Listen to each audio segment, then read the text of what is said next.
It's the Buzz 24/7 at morningbuzz.com. This is unbelievable. Now that's what's up. You know, one of the things that I love about Henry is he's just such a gentle, nice human being. Yeah. Like, I watched him with people. I watched a woman come backstage with cookies that she made, and you'd have thought she gave him gold. You know what I mean? He didn't have to. He went over the top with the woman. It was so nice. Made her night. It was great. What I find interesting is he was Fonzie. Fonzie was cool. Cool. Oh, he's so not Fonzie. And yeah, he's an actor. Yep. So I would have thought that, like, when you talk to him, he's thanking you for talking to him. Yeah, he's so good, and he's joining us now on the phone. I think Henry, is this you? Hi. Hi, Henry. How are you? I'm so happy to be on the air with you. You know, we've spent some time together on stage at the Portsmouth Music Hall a while back. I was the guy that sat on stage with you. Actually. And did we not have a wonderful, wonderful time? I can't even tell you. I mean, being 100% honest with you, I can't even tell you how much I enjoyed it, and the audience enjoyed it because of you and who you are. It was a wonderful night. Yeah, but you know what? A thing like that, honest to God now, just having done it with so many people over so many years, it really takes two to tango. Mm. And I just thought our conversation flowed like a river that I bring up river because I love to fish. Right. He's a big fisherman. All right. Big fisherman. And I do agree with you, but it was just, for me, it was, I wanted to make sure that you left there feeling good. I wanted to take care of you. That sounds weird to say. Yeah, but also you were like a guest in my house. But also you're a huge fan as Absolutely, well. and you know what? You made me feel that way. Great. And that is the honest truth. We had a great time. We did. Thank you very much. Yeah. So, what is your name again? this is the best interview ever, Greg. Your name's Greg. He's funny. You know, he said something on stage that made me laugh. I'll never forget it. I'm not gonna. If you were there, you know. Yeah. But it's something you would never expect Henry Winkler to say. It was delightful. But it was about genitals. But anyway, I want to say we're also joined in studio by Jimmy Dunn, a comedian here, and he was just on the Frasier show on Paramount. And he has a relation to you, or you know somebody? What is it? Jimmy Dunn. Wait, Jimmy Dunn, the composer? No, the comedian. Jimmy Dunn, the comedian. Right. Wow, he must not have been that funny. Okay. If that was anybody else but the Fonzie, I'd come right through this line. I know. I jest. I have been told for many, many years that my uncle was your college roommate at Yale. And what's his name? His last name was Etzbach. No kidding. Yeah. So my uncle been lying to me? No, but let me ask you a question. Did I have a great time? Do you remember your days at Yale? You might have been. Your uncle might have been spinning a yarn. I'm sure that's definitely a possibility. Did we share pizza together? You know what? Etzbach was his name? Etzbach, yeah. Yeah. Scott Etzbach. Okay. Yes. Wow. It seems like I could have remembered. That's close enough for me. He's the best. He's so kind. And you know, for those of you, you just ruined your uncle's dream. He's told this story to, I'm sure, the family his entire life. No, and not Jimmy's got one up on him. You know what? I wanted Etzbach as my cousin too. Henry, congratulations! You got another book, another Detective Duck, The Mystery at Emerald Pond. Henry is a prolific children's book writer, and this is the third in the series, right? Yes, this is. We wrote Hank Zipser. Yeah. Here's Hank. Mm-hmm. Ghost Buddy. Yep. Alien Superstar, and now we have Detective Duck. Yeah. And she's a little duckling who dreams about being a detective. She's the only duckling who has a beaver for a dad. And her best friend is a little yellow-spotted salamander who says, you can do anything you want to do. And she is also an environmentalist. And they discover plastic is polluting their beautiful pond. And so all of them, all of her friends, remove all of the plastic danger. See, No. I want this book. I'm sold. I want this book. Because when Henry tells it, I mean, you know what I mean? That's the power of Henry Winkler. Roadkill has a question for you. True or false, Henry? The motorcycle used in Happy Days was the same one that Steve McQueen used in the World War II movie, The Great Escape. It is, and he jumped the fence at the end of the movie on that motorcycle. And I want to tell you, I don't know how to ride a motorcycle, but I was so proud to sit on that motorcycle that Steve McQueen sat on first. Yeah. That's Then awesome. I'm walking down Beverly Hills. I'm walking down Rodeo Drive, and Steve McQueen is coming in the opposite direction. Come on. And we just nod. And, hello, hello. And I kept walking. And to this day, it so inflames me that I didn't have the courage to tell him how important he was as a hero in my life. I would have been like, I got that guy's motorcycle. And this is the kind of thing that I find interesting in talking to someone like you, is that you're just like us, right? In the sense that there's somebody that is an icon and you don't know what to say. But at the same time, you pass people on the street, Henry, that might look at you and go, oh my God. And they're in the same kind of position. But that never dawns on me. Occurs to you, right? No, it does I not. know. It never occurs to me. Mhm. What occurs to me is that I love meeting people that I see in the movies or on television, Right. or I listen to their music. I met Brandy Carlisle. Wow. And I met Mick Jagger, and I was like a 9-year-old girl. Yeah. It's Oh yeah, I think your music is so good. Oh my your music. Because you don't pretend to be one of the things I've always appreciated about you is you don't pretend to be something that you are not. You are 100% wholly Henry Winkler, and there you were, Time Magazine, Fonzie, the whole thing, and yet you came through it. You came through it with your feet still planted on the ground, and that's impressive. But you know what? Family helps. Yeah. And the fact is, when you look around and you realize, oh, I can't walk on water. Right. I'm not taller. Mm-hmm. And then people say, so tell me, what is the key to being cool? Yeah. And I finally discovered really being cool is being authentic. Yeah. If you are you, it is so magnetic and so compelling. People are drawn to the authentic you. Yeah. Mm-hmm. I agree. Go ahead, Kelly. Henry, on Detective Duck, do the kids still love books like we did as youngsters? Are the numbers still high? Is the business... You know what? They really are, because the first 2 Detective Ducks were on bestseller lists, which means that kids, you go to the store with your child, they take a book off the shelf, you have 5 seconds for them to decide, oh, I like this, I'm going to take it home, or, nah, I'm going to put it back. Right. Right. And they have taken it home with them because we use humor first.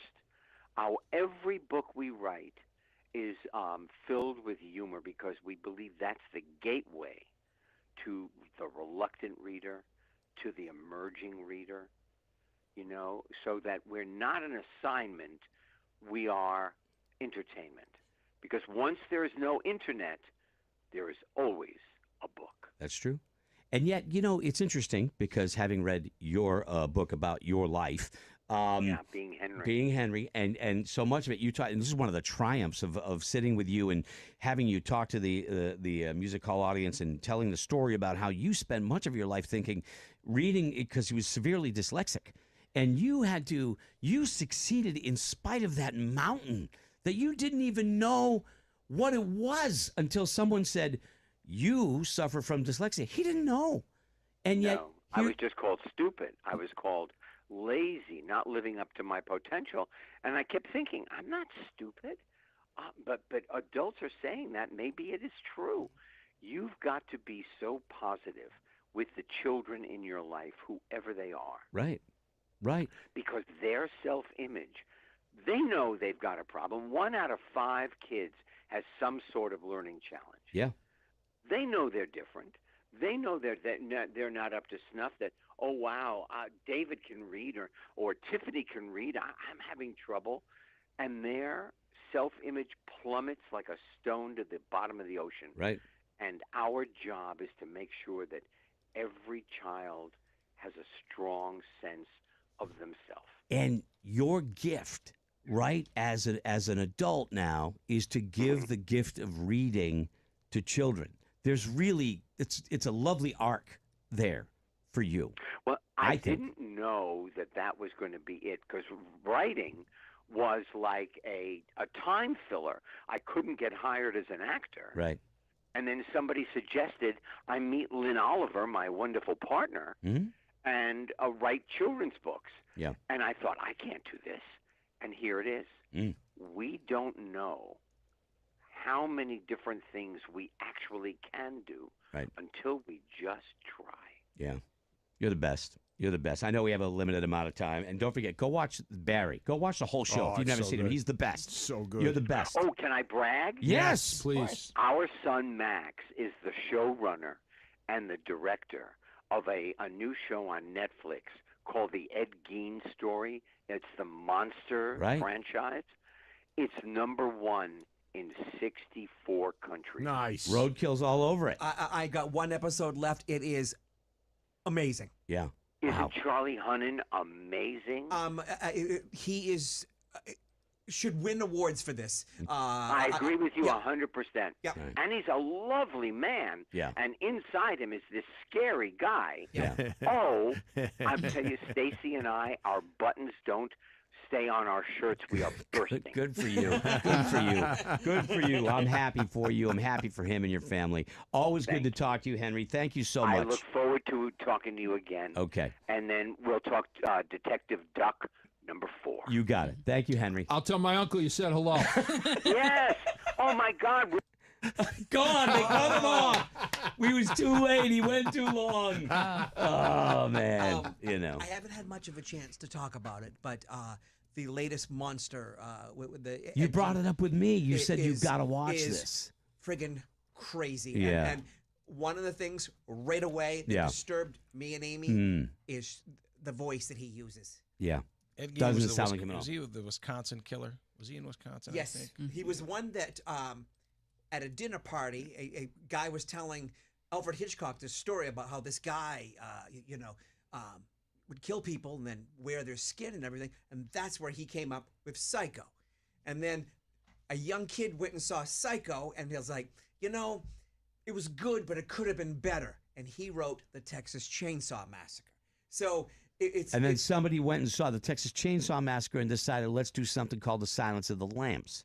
Because that guy was wearing skin too. Yeah. So Buffalo Bob. It's probably one of the freakiest ones that I've He's seen. freaky. Don't know, man. I just Butcher. don't know. And- Yeah, I was gonna say Plainfield Butcher. I think they called it's him. his. When he says it's freaky. No, I know. And it's just, it doesn't even have, it's just listening to him talk. Yeah. Like, I want Greg at some point, if we can find him playing the character and just his voice I watched the alone clip. just makes you go, oh, I don't like it. I didn't know it was him. Yeah. I watched the clip. I'm like, that's not Charlie Hunt. And Greg, it was. absolutely, probably the best acting that man has ever done. Okay. Should win I'll awards. watch it. I'll watch it. You're not going to honest- like it. You're not going to like no, it. No, but I will watch it because if it's a great performance, it's a great performance. Green Street Hooligans. Then, if you're still looking for Charlie Hunnam's Okay. greatest performance, Okay. All right. Green Street. What are you Hooligans. going to tell your uncle? I haven't talked to him in But Henry might have 30 forgot. years. Henry might have I forgot. don't remember my college roommate. The and only thing he's a lot older than me. Every time you bring up Beverly, Mass, that's all I know about my college roommate. Is she Yeah. was from Beverly, she was homeschooled, Yeah. and we. No, I bet So- he gets that all the time, but he played that perfectly. He's so funny, man. He's just the best. Can I tell you that with the what got said, Henry said something about I don't know, there was something where he came out to take a picture with a cast picture and somebody had their testicles out. Oh yeah. And so he's telling the story on stage and he uses the word testicles. And he stops and he looks at me. Now we're seated next to each other. There's a little round table in between us. And he looks at me, he goes, balls. And I sat there and my life just went pow, like Yeah. it exploded because I Never would you ever think. I said, in 1974, when I was 12 or 13, Never in my wildest dreams did I think you would look You'd be me in the sitting eye on a someday couch. and say balls, Yeah. and the place just lost it. Yeah. And the thing about that night where I got to talk with Henry was the story that he tells is very inspiring, and his parents treated him like shit. Mm. They never encouraged him, and he got all of the success in spite of them, and he carries that anger to this day. Yep. And at the end of the night, his big finishing point was, if you ever get a chance to see him speak, see him. He's that good. He was basically saying, and he kind of led to it on what we just talked about. He said, we need to make sure our kids know we love them. We need to encourage them, because he didn't get any of that. Sure. And I thought to myself, as he finished and the crowd was applauding, I'm like, there was a lot of pain still there in that man. I felt bad. Thanks for listening to me. My parents never did. Yeah. Wow. That's what he said. That's what he finished. Of his quotes that he says Yeah. is one of his top ones. That's the last thing he said in the show. Now that you say that. Ever confront his parents in their later years about what they did I don't to him? think so. No. I don't think so. And it was, I sat there and I wanted to hug him. I wanted to hug him.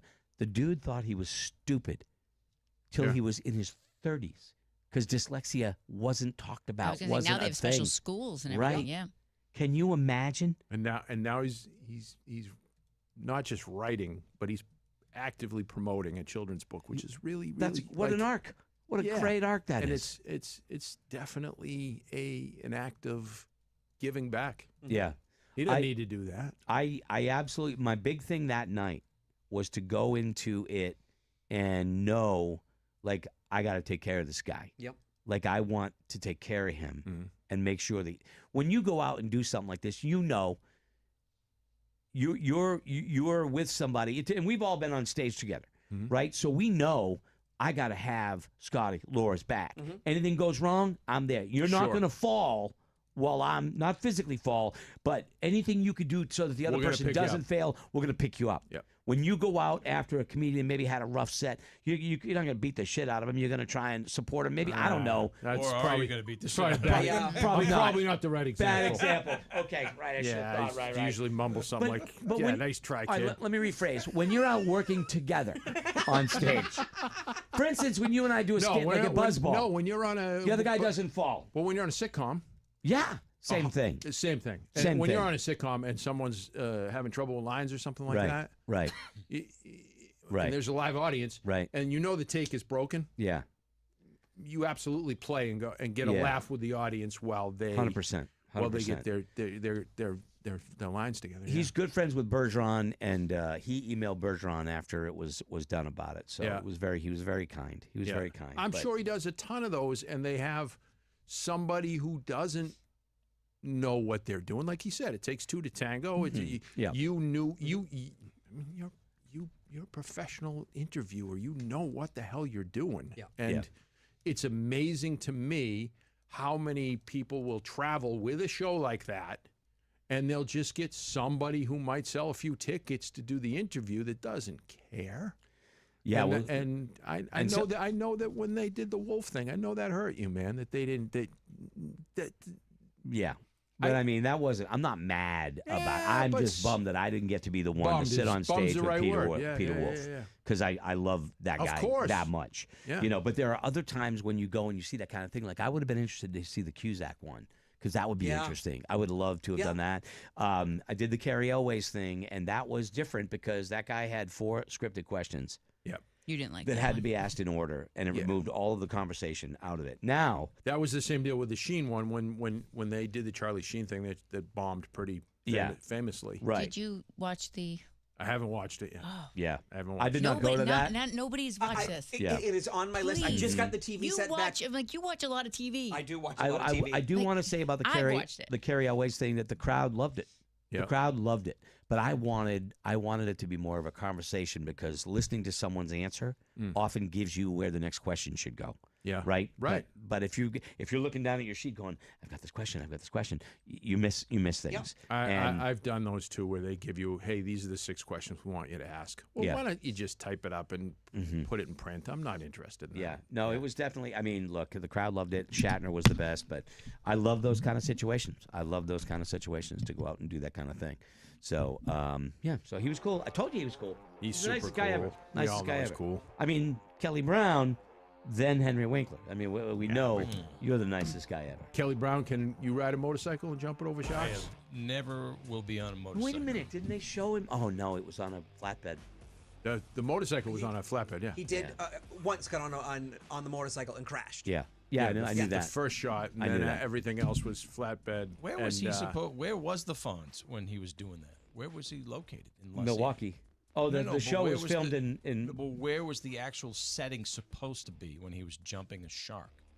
Wasn't that? I don't know. That was I thought it over California. I don't know. Yeah, they went to California. They went to California. Yeah, they went to California. I forget. I was not watching it at that point because there was a point where it kind of Jumps the became shark. Fonzie's show, and the show kind of lost its its edge or whatever. Not that it was an edge, but Yeah. the storyline got a little Hard to muffled. write an episode of a sitcom every Once- single week. The Joni Chachi thing. Yeah, That's when yeah. I bailed. Oh, It wasn't because that's- of Henry. It was because of Joni Do you and Chachi. feel like you could have been with her instead? No, I never liked Joni. He fantasized about Mrs. C. No, She was attractive. no, I like the Pulaski twins. Oh, and Timmy, what was the other one? Were they guys? Who was the girl musician that popped up on? Tes- Susie Tes- Quattro. Tes- Pinky Tuscadero. Pinky Pinky Tuscadero. Tuscadero. Yeah, it was Susie Quattro, Yep. the actual punk singer. Yeah, it was I pretty found funny. her very intriguing at a young age. I bet you did. I bet you did. Who used an entire box of Kleenex? Yeah. That's what guys use. Lord. Yeah. Okay, all right. Yeah, just I checking. got it. All right, there you go. The old Kleenex All right, kids. there you go. Better than a sock. That's true. Nice, classy episode. I know. Sorry. Jimmy, good to see you. You too, Go to brother. jimmydunn.com, Oh, everybody. guess what? Yeah. No Greg Link next week. Oh, it's going to be chaos. Yeah, it's Remember going to be what happened chaos. last time? Oh, I'll be checking in from Ireland. Good luck with that. Yeah. We might pick up. All right, you might. If you don't, you don't. I don't care. All right. Okay. Enjoy the day, everybody.